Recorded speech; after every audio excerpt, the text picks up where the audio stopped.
Blirt TV. We gon' run it. Arizona.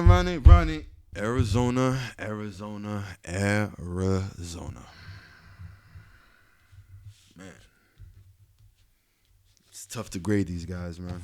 The reason why it's tough is because I got a lot of love for John Gannon. He was part of that. He was our defensive coordinator when we went to that Super Bowl and lost to the Chiefs. I had a lot of love, man. Him and Shane Steichen. Shout out to him, though. You know, trying to build something in Arizona. We could respect it.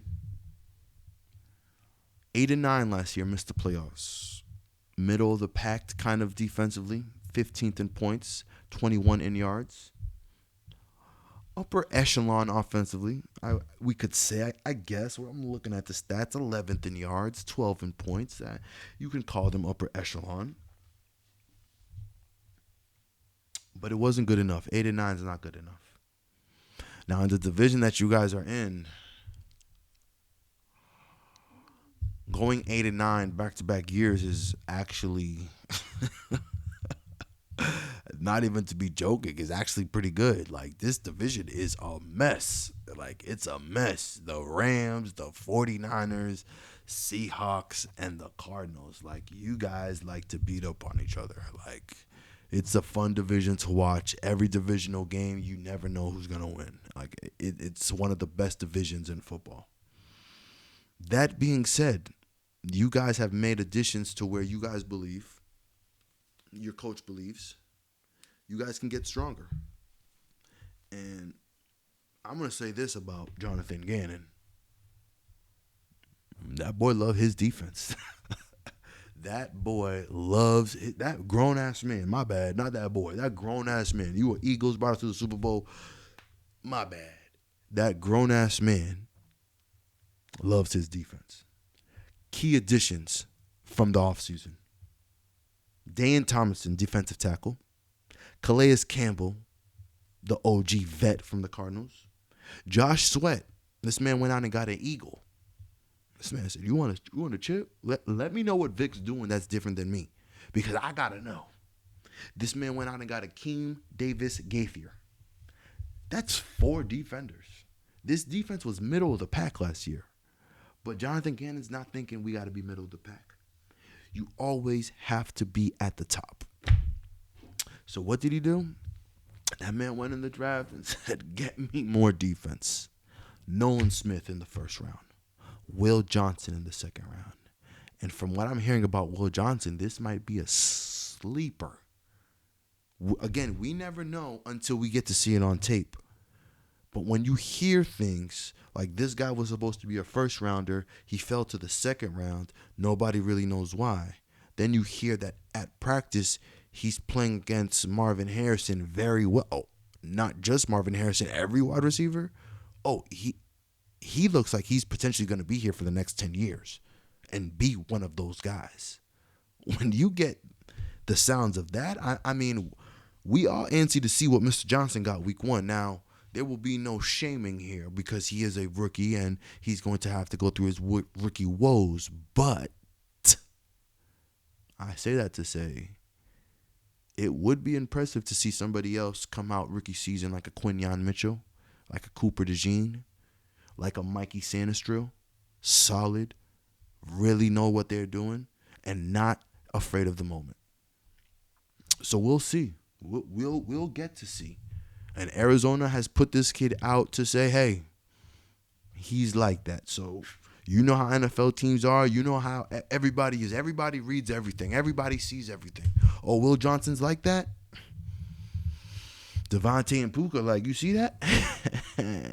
Brandon Ayuk and Kittle's like, you see that? Jackson Smith and Jigma read it and said, all right, we'll be waiting. Now, I can't wait. I'm looking for these matchups. I'm looking for them. I might do a one-on-one spotlight because if the kid comes out and he gives me some competition, I'm here for it. I'm always here for competition. Send me some competition. If y'all got competition that y'all got and y'all want to send it over, send it over. I'm going to watch it and I'm going to critique it like it's the Super Bowl. But I say that all to say it's time to look at the regular season schedule. Let's give our predictions, huh? To start the season, they go with a win at the New Orleans Saints, a win at the Carolina Panthers.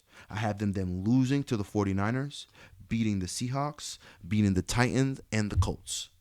Then I have them losing to Green Bay, giving their record a total of 5-2 going into the bye. I then have them beating the Washington Cowboys, the Dallas Cowboys.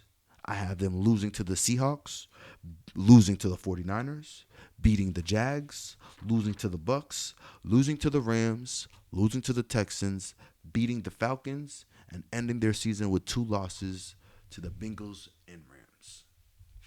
It's tough. It's a tough season. And I have them with the same record they had the year before, 8-9. I do think games are winnable. If they make double digits, I think Jonathan Gannon does a great job. I think if they do double digits, they had to hit on a good amount of these offseason acquisitions. And I'm hoping Will Johnson's a shutdown guy. I would love to see Will Johnson and Puka Nacua 2 times a year. Will Johnson versus Ayuk 2 times a year. I'm actually excited for this kid. But Walter Nolan, the first-round pick, has also been getting a lot of buzz. He was getting buzz before the draft as somebody Philadelphia really wanted. He was getting a lot of buzz before the draft as a very disruptive pass rusher. And since that Super Bowl, everybody's been given that buzz. Get the most disruptive guy on the defensive line and offensive line you can. Please.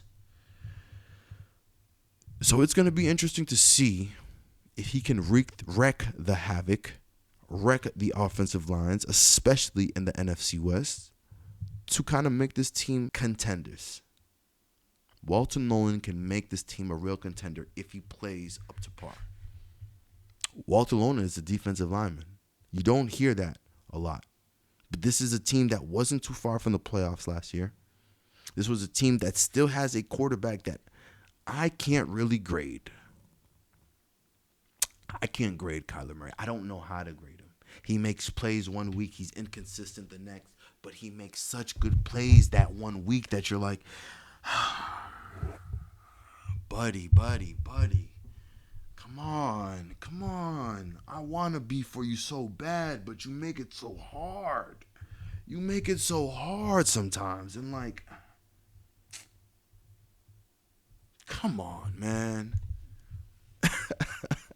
Kyler really be making me go through it because I have a tiers list of quarterbacks, and my tiers goes God tier, middle of the tier, up next.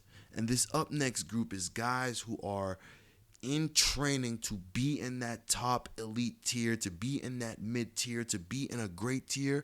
But if they fall off, they fall off.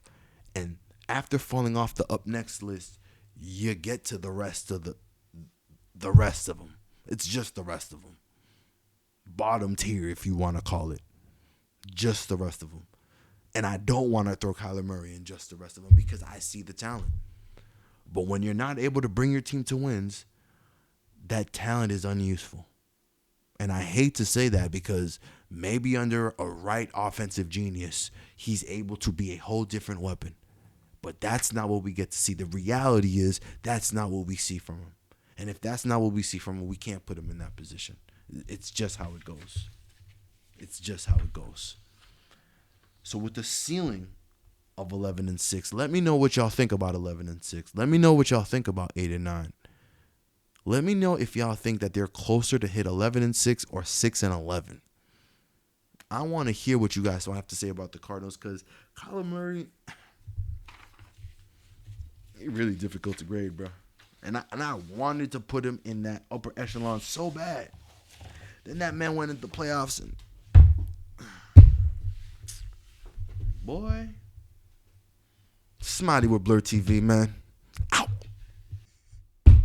Blirt TV. We gon' run it.